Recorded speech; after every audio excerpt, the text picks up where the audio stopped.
करवा चौथ व्रत कथा। करवा चौथ की कहानी। तो आइए हम सुनते हैं करवा चौथ की कहानी। बहुत समय पहले की बात है। एक साहूकार के 7 बेटे और उनकी एक बहन करवा थी। सभी सातों भाई अपनी बहन से बहुत प्यार करते थे, यहाँ तक कि वे पहले उसे खाना खिलाते और बाद में स्वयं खाते थे। एक बार उनकी बहन ससुराल से मायके आई हुई थी। शाम को भाई जब अपना व्यापार व्यवसाय बंद कर घर आए तो देखा उनकी बहन बहुत व्याकुल थी।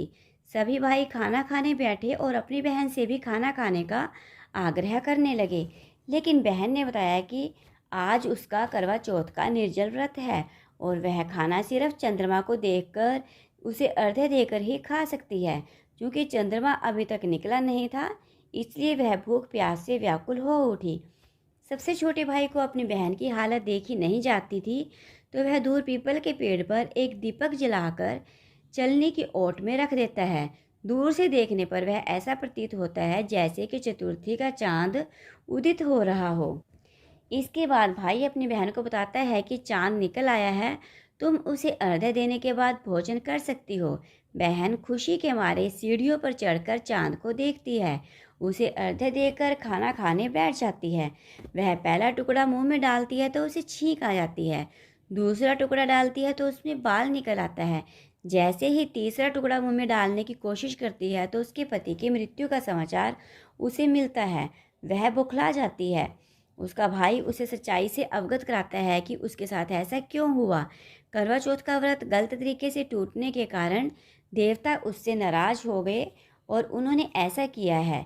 सच्चाई जानने के बाद करवा निश्चय करती है कि वह अपने पति का अंतिम संस्कार नहीं होने देगी और अपने अस्तित्व से उन्हें पुनर्जीवन दिलाकर रहेगी।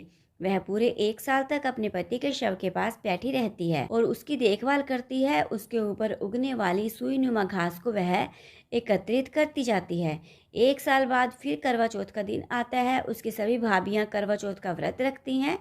जब भाभियां उससे आशीर्वाद लेने आती हैं तो वह प्रत्येक भाभी से यम सुई ले लो, प्रिय सुई दे दो, मुझे भी अपनी जैसी सुहागन बना दो, ऐसा आग्रह करती है। लेकिन हर बार भाभी उसे अगली भाभी से आग्रह करने का कह चली जाती है। इस प्रकार जब छठे नंबर की भाभी की बारी आती है तो वह करवा उससे भी यही बात दोहराती है। वह भाभी उसे बताती है कि चूंकि सबसे छोटे भाई की वजह से ही उसका व्रत टूटा था, अतः उसकी पत्नी में ही शक्ति है कि वह तुम्हारे पति को दोबारा जीवित कर सकती है। इसलिए जब वह आए तो तुम उसे पकड़ लेना और जब तक वह तुम्हारे पति को जिंदा न कर दे उसे नहीं छोड़ना, ऐसा कहकर वह चली जाती है।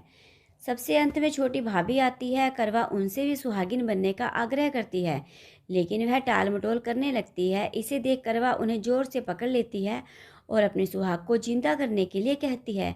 भाभी उससे छुड़ाने के लिए नोचती है, खसोटती है, लेकिन करवा नहीं छोड़ती।